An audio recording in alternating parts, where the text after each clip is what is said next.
Hey, my name is Jake. I'm 29 now, but 3 years ago I was just a night security guard in a fancy Manhattan building. Then one December night, a woman fled into an elevator to escape her stalker and crashed straight into me. I can still smell her perfume mixed with the cold winter air, still feel how her hands were shaking when she pressed that elevator button. She looked up at me with these haunted blue eyes and whispered, "Please don't let him find me." What I didn't know was that helping her would cost me everything and give me the only real love I've ever known. If you're watching this right now, tell me where you're from in the comments, because I still don't know if what we did was wrong. I still remember the smell of wet pavement that night. December in Manhattan hits different when you're walking alone after midnight, especially when you're carrying someone else's secrets. My name's Jake. I was 26 then, working security for one of those fancy apartment buildings on the Upper East Side, the kind where a month's rent cost more than I made in a year.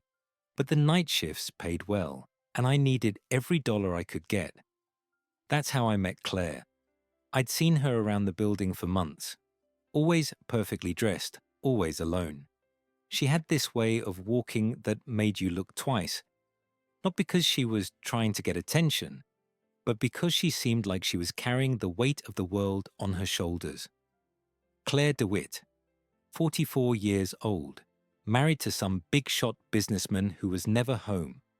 I knew her name from the mailroom, knew she lived in the penthouse, knew she left for charity events in designer dresses and came back looking tired. What I didn't know was that she was being stalked by her ex-boyfriend. It started on a Thursday night in December. I was doing my usual rounds, checking the parking garage, when I heard the click of heels on marble echoing from the lobby. Fast clicks, desperate clicks. I walked back up to find Claire standing by the elevators, fumbling with her phone. Her hands were shaking. "Evening, Mrs. DeWitt," I said, keeping my voice low and professional. She looked up at me with these blue eyes that seemed haunted, like she'd been crying but was too proud to let it show. "Oh, Jake, right." She remembered my name. That surprised me. "Is everything okay down here? I thought I heard—" Her phone buzzed, then again, then started ringing. The name on the screen said Simon. She declined the call immediately, but I could see the fear in her face. "Mrs. DeWitt, are you all right?" "I'm fine," she said, but her voice cracked a little. "Just, someone's been calling me all evening. It's nothing." The phone buzzed again. A text this time. I couldn't see what it said, but whatever it was made her go pale. "Would you like me to escort you upstairs?" I asked. "No, that's not necessary." She pressed the elevator button 3 times in quick succession. "My husband will be wondering where I am." But as we stood there waiting, I could hear footsteps outside. Slow, deliberate footsteps on the sidewalk, back and forth in front of the building. Claire heard them too. Her breathing got shallow. That's when the front door opened. A man walked in. Tall, thin, expensive suit, but wrinkled like he'd been wearing it for days. Dark hair that looked like he'd been running his hands through it. He had this look in his eyes. Desperate, hungry. "Claire." She turned toward the elevators like she was trying to disappear into the wall. "Simon, you can't be here. I've been calling you. I know. You haven't answered. I know." The elevator still wasn't coming. She pressed the button again. Simon took a step closer. "We need to talk." "We don't need to do anything," Claire said, but her voice was getting smaller. I stepped forward slightly. Not aggressive, just present. Simon noticed me for the first time. "This is a private conversation. This is a private building," I said calmly, "and Mrs. DeWitt seems uncomfortable." "Mrs. DeWitt," he said her married name like it tasted bitter. "How's Henry, Claire? Still working late every night?" Still leaving you alone? Simon, please. I know you miss what we had. I know you think about... Sir, my voice got a little firmer. I'm going to have to ask you to leave. Simon looked at me like I was an insect. Do you know who I am? Do you know who she is? I know she asked you to leave her alone. The elevator finally dinged. The doors opened. Claire practically dove inside. Simon moved toward the elevator, but I stepped between them. Have a good evening, sir, I said. For a moment, I thought he might try something. His hands were clenched into fists, but then he smiled this cold, empty smile. This isn't over, Claire. The elevator doors closed. I made sure Simon left the building, then went back to my rounds. But I kept thinking about the look in Claire's eyes, the way her hands had been shaking. Around 2 a.m., I was doing a final check of the lobby when I found something. White roses, a whole bouquet, lying on the front desk with a note tucked between the stems. The note was typed, not handwritten. It said, "You can't hide from me forever." No signature. I thought about throwing them away, but something told me Claire needed to see this, needed to know how serious this guy was. I put them in the building's package room and made a note in the security log. The next morning, I was getting ready to head home when Claire came down to the lobby. She looked like she hadn't slept at all. "Jake," she said, "did anything unusual happen last night after I went upstairs?" I showed her the roses and the note. She read it twice, then crumpled it up. "What do you know about this Simon guy?" I asked. Claire was quiet for a long moment. "We dated 2 years ago. It didn't end well." "Restraining order?" She shook her head. "He never technically threatened me. He's just persistent. Showing up at your home seems like a threat to me." "He knows people," she said quietly. "Lawyers, judges. He could make things very difficult for Henry if I..." She didn't finish the sentence, but I understood. Her husband's business could suffer if she made waves. "Mrs. DeWitt," I said carefully, "would you like me to keep an eye out? Maybe walk you to your car when you're leaving late?" She looked at me for a long moment, like she was trying to figure out if she could trust me. That's very kind of you, but I don't want to cause any trouble." "No trouble. It's my job to keep the building safe." She almost smiled then. Almost. "Thank you, Jake." Over the next few weeks, I started paying closer attention to Claire's comings and goings. Not in a creepy way. At least, I hoped not. But I could tell she was scared. She stopped leaving for her usual charity events, started ordering groceries delivered instead of going to the market, always checked the lobby before coming down, and Simon kept showing up. Never when I was at the front desk, of course, but I'd find evidence. Another bouquet, a gift box with expensive jewelry inside. Once, I caught him on the security cameras, just standing across the street, watching the building. I started printing out the camera stills and keeping them in a file, just in case. Claire's husband was traveling more and more. Business trips to Chicago, Los Angeles, London. She was alone in that big apartment most nights, and I was starting to realize something that made me feel like a complete piece of shit. I was falling for her. It wasn't just that she was beautiful, though she was. It was the way she said thank you like she really meant it. The way she remembered my name, asked about my classes at community college, noticed when I looked tired. She treated me like a human being instead of just the hired help. Most of the rich people in that building looked right through me. To them, I was furniture, part of the scenery. But Claire would stop and ask how my mum was doing after her surgery. She remembered that I was studying business administration. She even brought me coffee once when she came back from some fancy cafe. "You look like you could use this," she'd said, handing me a cup that probably cost more than my lunch. The coffee was perfect. 2 sugars, no cream. Somehow she'd figured out exactly how I liked it. That's when I knew I was in trouble.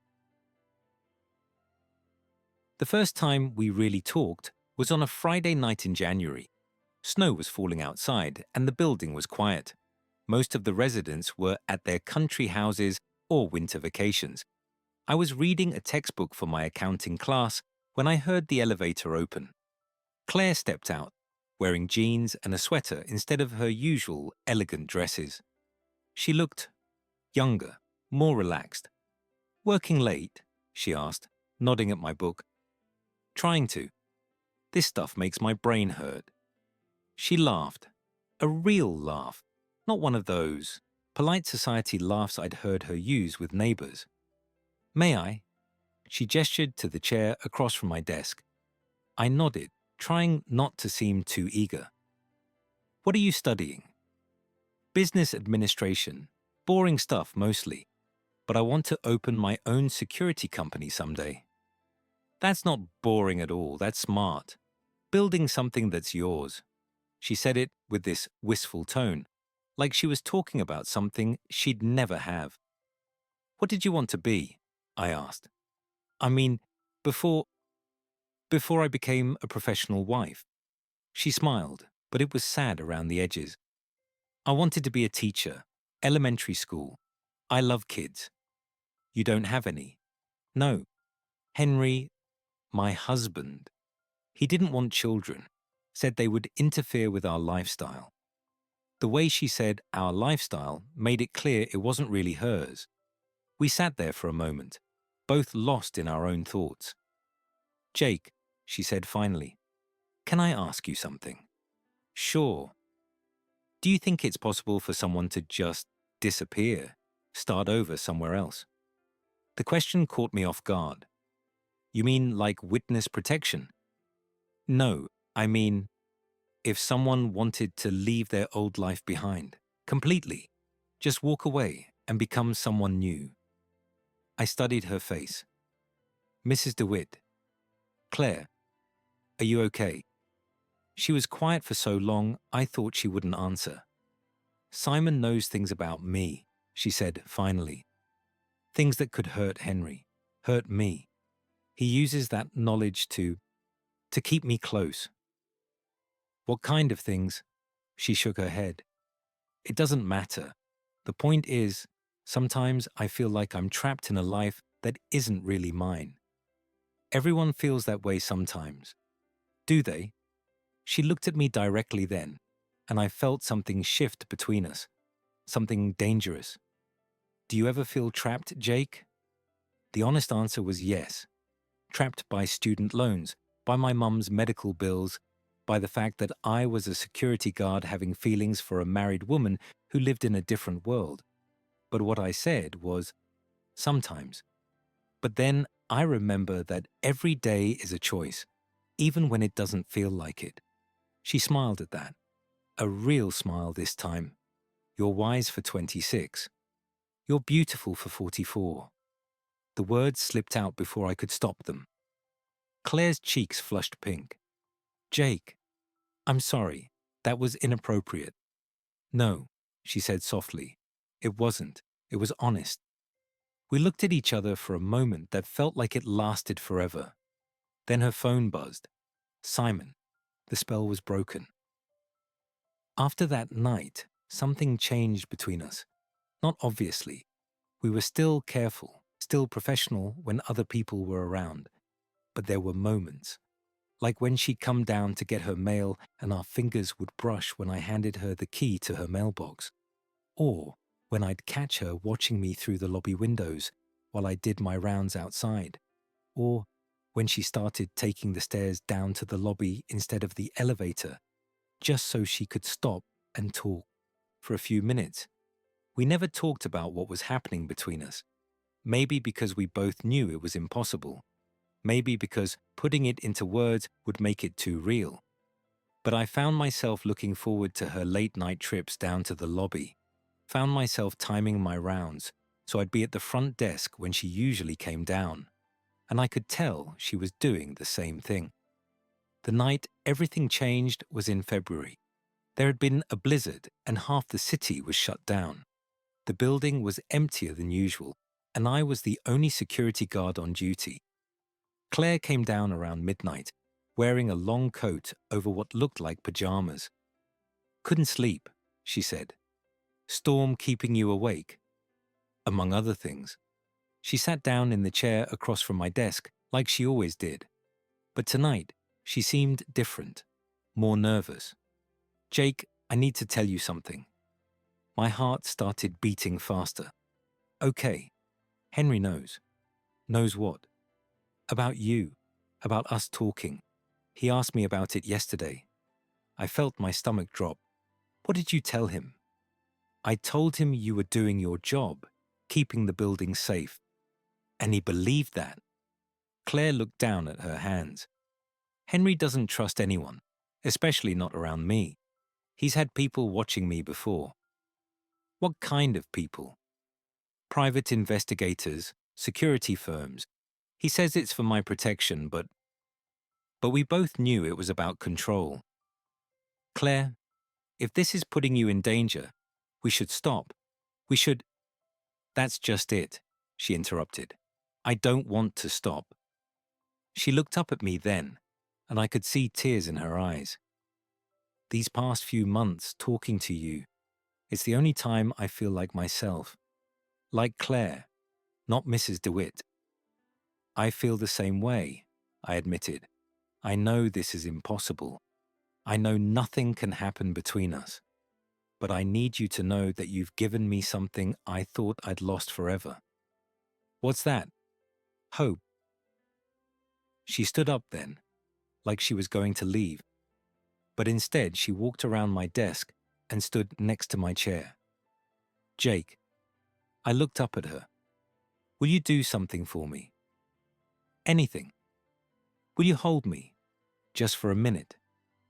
I should have said no, should have reminded her that she was married, that I could lose my job, that someone might see us. But when I looked at her face, all I could see was loneliness, the same loneliness I felt every day. I stood up. She stepped closer. And then I was holding her, and she was holding me, and it felt like the most natural thing in the world. She smelled like vanilla and something else, something that was just her. We stood like that for maybe 30 seconds, maybe a lifetime. When we finally pulled apart, neither of us said anything. She just touched my face once, gently, and walked back to the elevator. I watched her go, knowing that everything had just changed, knowing that there was no going back now. The next few weeks were torture, not because Claire avoided me, but because she didn't. She kept coming down to the lobby at night, kept sitting in that chair across from my desk, kept looking at me like she was trying to memorize my face. But we didn't touch again. We barely even talked about anything personal. It was like we were both afraid that one wrong word, one accidental brush of fingers, would set something in motion that we couldn't stop. Then Simon escalated things. I found the first letter slipped under the building's front door on a Tuesday morning. Expensive paper, typed message. "I know about your new friend Claire, the security guard who thinks he can protect you. Tell him to stay away from what belongs to me." I kept the letter, added it to my growing file of evidence. But I didn't tell Claire about it right away. Didn't want to scare her more than she already was. That was a mistake. The second letter came 3 days later. This one was delivered to my apartment, my actual address, which meant Simon had been doing research.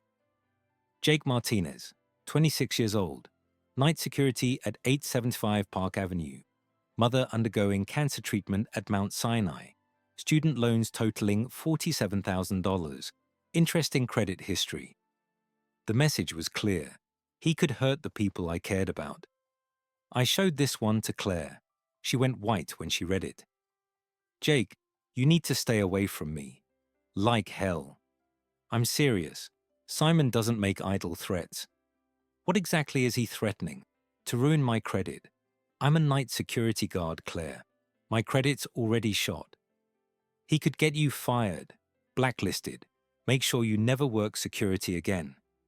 Let him try. She grabbed my arm then, her fingers digging in desperately. You don't understand. Simon has connections, real connections. Judges, police commissioners, people who could make your life hell. What kind of connections? Claire was quiet for a long moment. His family. They're not just wealthy, Jake. They're connected. Old New York money with very long arms. I was starting to understand. Simon wasn't just some jealous ex-boyfriend. He had real power. What does he want? I asked. Me back, and he'll destroy anyone who gets in the way. That night, I made a decision that probably saved both our lives.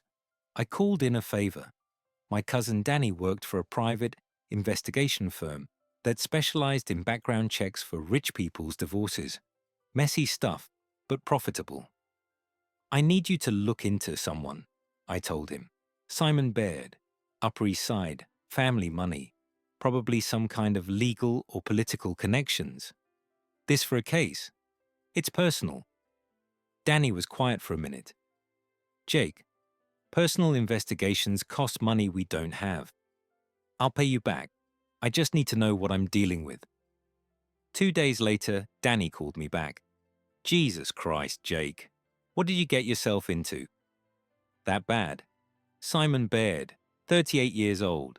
Trust fund baby, but not the harmless kind. His grandfather was a federal judge. His uncle sits on the state Supreme Court. His father owns half the commercial real estate in Manhattan. My stomach sank. But here's the interesting part, Danny continued. 3 women have filed restraining orders against him in the past 5 years. All 3 orders were mysteriously dropped within weeks. All 3 women suddenly left New York. Left how? One moved to Oregon, one to Texas, one to London. All of them gave up good jobs, good lives, just disappeared. I felt sick. Jake, whoever this guy is stalking, she needs to be very, very careful. I found Claire in the building's garden that evening. It was a small space on the roof, technically private for penthouse residents only, but the night security guards had keys to everything. She was sitting on a bench, still wearing the black dress from whatever charity event she'd attended that night. But her shoes were off, and she was staring out at the city lights. You're not supposed to be up here, she said without turning around. Neither are you. It's almost midnight. I couldn't go back to the apartment. Henry's having people over, business associates. They'll be drinking and talking until 3 in the morning. I sat down next to her, keeping a careful distance between us. Claire, I found out some things about Simon. Things you need to know. She closed her eyes. I already know. Do you know about the other women? That got her attention. She turned to look at me. What other women? I told her what Danny had discovered. The restraining orders. The women who'd disappeared. Oh God, she whispered. Lisa. Who's Lisa? A friend of mine. She dated Simon before me. She moved to Seattle about 3 years ago. Very suddenly. Said she needed a fresh start, but you didn't believe her. She loved New York, had a great job at a museum. Then one day, she was just gone. Wouldn't return my calls. We sat in silence for a while, both understanding the implications. Claire, I said finally, you need to leave tonight. I can't. Why not? Because he'll know. Simon watches everything. If I suddenly disappear, he'll come after you, after anyone who might have helped me. I can take care of myself. Can you take care of your mother, her medical bills, her treatment? That stopped me cold. She was right. If Simon wanted to hurt me, he wouldn't come at me directly. He'd go after the people I loved. So what do we do? Claire stood up, walked to the edge of the roof garden. The wind was picking up, blowing her hair around her face. We do nothing, Jake. We stop talking. We stop these midnight conversations. You do your job. I live my life. And maybe Simon loses interest. You don't believe that? No, she said quietly. I don't. She started to walk past me toward the elevator, but I caught her hand. Claire, wait. She stopped, but didn't turn around. If something happens, I said, if Simon escalates this, you call me. Day or night, you call me. Jake, promise me. She turned around then, and I could see tears on her cheeks. I promise. And then, before I could think about it, I leaned down and kissed her. It was soft, gentle, barely a brush of lips, but it felt like everything I'd been holding back for months. When we broke apart, she looked at me with these wide, vulnerable eyes. We can't, she whispered. I know. This is impossible. I know. But neither of us moved away. Jake, if we do this, if we cross this line, there's no going back. I crossed that line months ago, Claire. The first night I met you. She studied my face for a long moment. My apartment, she said finally. Henry's traveling tomorrow. Business trip to Chicago for a week. Claire, tomorrow night if you want to. You know I want to. Then come up after your shift. I'll leave the door unlocked.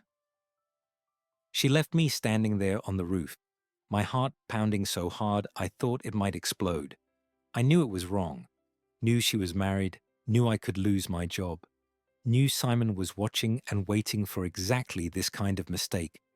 But I also knew that I was falling in love with her, had been falling for months, and from the look in her eyes, I thought, maybe she was falling too. The next day crawled by. I couldn't concentrate on anything, kept checking my phone, wondering if Claire would change her mind, wondering if I should change mine. Around 6 p.m., Henry DeWitt came through the lobby with his usual entourage. Expensive suits, expensive luggage, the kind of confident arrogance that comes with having more money than most people see in a lifetime. He barely glanced at me as they headed for the car service outside. Claire appeared at the lobby window about 10 minutes later. She watched the cars pull away, then looked back at me. She mouthed one word, tonight. My shift ended at 7 a.m. I'd been awake for almost 24 hours straight, but I'd never felt more alert in my life. I took the elevator up to the penthouse. The doors opened directly into Claire's apartment. She was waiting for me, wearing jeans and a simple white t-shirt, no makeup, hair pulled back in a ponytail. She looked younger, more real than I'd ever seen her. Hi, she said softly. Hi. We stood there looking at each other for a moment that felt like forever. I made coffee, she said, if you want some. I want some.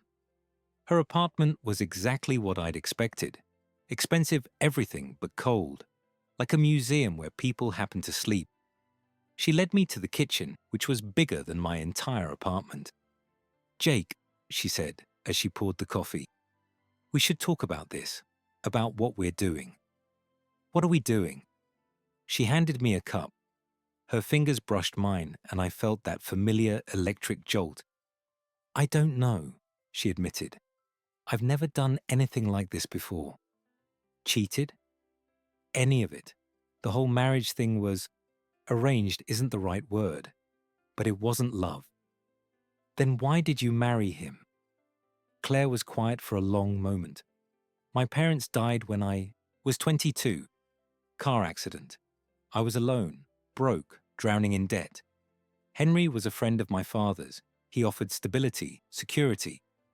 And you said yes. I said yes. I thought maybe I could learn to love him, that maybe stability was enough. Was it? For a while. Or I told myself it was. She looked at me over her coffee cup. Then I met you. We talked for hours about her childhood, my dreams, the way we'd both felt trapped in lives that didn't quite fit. We talked about Simon, about Henry, about the impossibility of what was happening between us. And somewhere around noon, as sunlight streamed through the massive windows overlooking Central Park, Claire reached across the table and took my hand. Jake, yeah? Will you stay? Just for today? I should have said no. Should have reminded her about the risks, about Simon, about her husband coming back. Instead, I squeezed her hand. Yeah, I'll stay. We didn't plan what happened next. It just unfolded. One minute we were sitting at her kitchen table. The next minute she was leading me to the living room, to the couch that probably cost more than my car. We sat down together, and suddenly we were kissing. Real kissing this time, not the gentle brush from the night before. She tasted like coffee and something sweet. Her hands were in my hair, my arms were around her waist, and nothing else existed except this moment. Are you sure? I whispered against her lips. I've never been more sure of anything in my life. What happened next was gentle, careful, perfect. Not just the physical part, though that was incredible, but the way she looked at me. Like I was the only person in the world who really saw her. Afterwards, we lay on that expensive couch, her head on my chest, both of us half asleep in the afternoon sunlight. Jake, she said softly. Thank you. For what? For reminding me who I used to be. I left that evening before Henry was scheduled to return. Claire walked me to the elevator, still wearing my t-shirt over her jeans. This complicates things, she said. Yeah, it does. Simon will know. Somehow he always knows. Let me worry about Simon. She smiled at that, but it was sad around the edges. Jake, I need you to understand something. What happened today, it can't happen again. Why not? Because I'm falling in love with you, and that's dangerous for both of us. The elevator doors opened. Too late, I said as I stepped inside. I'm already there. The doors closed on her surprised expression. Over the next few weeks, we were more careful. No more late-night conversations in the lobby. No more lingering looks when other people were around. But we found ways. Text messages sent from burner phones, brief meetings in coffee shops across town. One afternoon when Henry was at his office, she met me in Central Park and we walked for hours without touching, just talking. It was torture and heaven at the same time. And Simon noticed. The letters started coming more frequently. Photos now, grainy surveillance shots of Claire and me walking in the park, of me entering a coffee shop where she was waiting. He was having us followed. We need to stop, Claire said one night during a brief phone call. This is getting too dangerous. I can't stop, Claire. I can't just turn this off. You have to. We both have to. But even as she said it, I could hear the pain in her voice. She didn't want to stop any more than I did. The end came suddenly, the way these things always do. Henry came home early from a business trip, found a coffee cup in the sink that wasn't his brand, found a strand of dark hair on his pillow that was too long to be Claire's. He confronted her that night. I could hear the shouting from down in the lobby, even 30 floors down. The next morning, Claire came down with a black eye and a suitcase. I'm leaving, she said simply. Where are you going? I don't know. Somewhere Simon can't find me. Somewhere Henry can't follow. My heart was breaking, but I knew she was right. Claire, don't, she said, cutting me off. Don't make this harder than it already is. She handed me a small envelope. Don't open this until after I'm gone. I watched her walk out of that building, out of my life, carrying nothing but a single suitcase and whatever courage she had left. Henry left that afternoon too. probably to start divorce proceedings and damage control. I opened Claire's letter that night. Inside was a single sheet of paper and a key. The paper said, Storage Unit 247, Manhattan Self-Storage on East 84th. Everything I couldn't take with me, including something for you. Thank you for showing me what it feels like to be free, even if it was only for a little while. C. I found the storage unit a week later. It was mostly furniture, artwork, things from her life that she couldn't carry. But in the back, wrapped in tissue paper, was a small wooden box. Inside the box was a watch. Nothing fancy, just a simple silver watch with an inscription on the back. To Jake, time stops when I'm with you. Claire. And underneath the watch was a phone number. No name, no explanation. Just 10 digits that might or might not still reach her. That was 3 years ago. I never called the number. Too dangerous for both of us. But I kept the watch, still wear it every day. I finished my business degree, opened that security company I dreamed about. It's small, but it's mine. My mom beat the cancer. She asks sometimes why I never bring girls around anymore. I still work some night shifts. Different building now, but the same city. The same lonely people in their expensive apartments. And sometimes, on nights when the snow is falling and the city is quiet. Sometimes, I think I see her walking past on the sidewalk below. It's probably just wishful thinking. But maybe some doors, once opened, never really close. Maybe some people stay with you forever, even after they disappear. Maybe 3 years isn't nearly long enough to forget the way someone made you feel alive. The kind of love story that changes you forever, even when it can't last. Some connections run deeper than time or distance. They become part of who you are.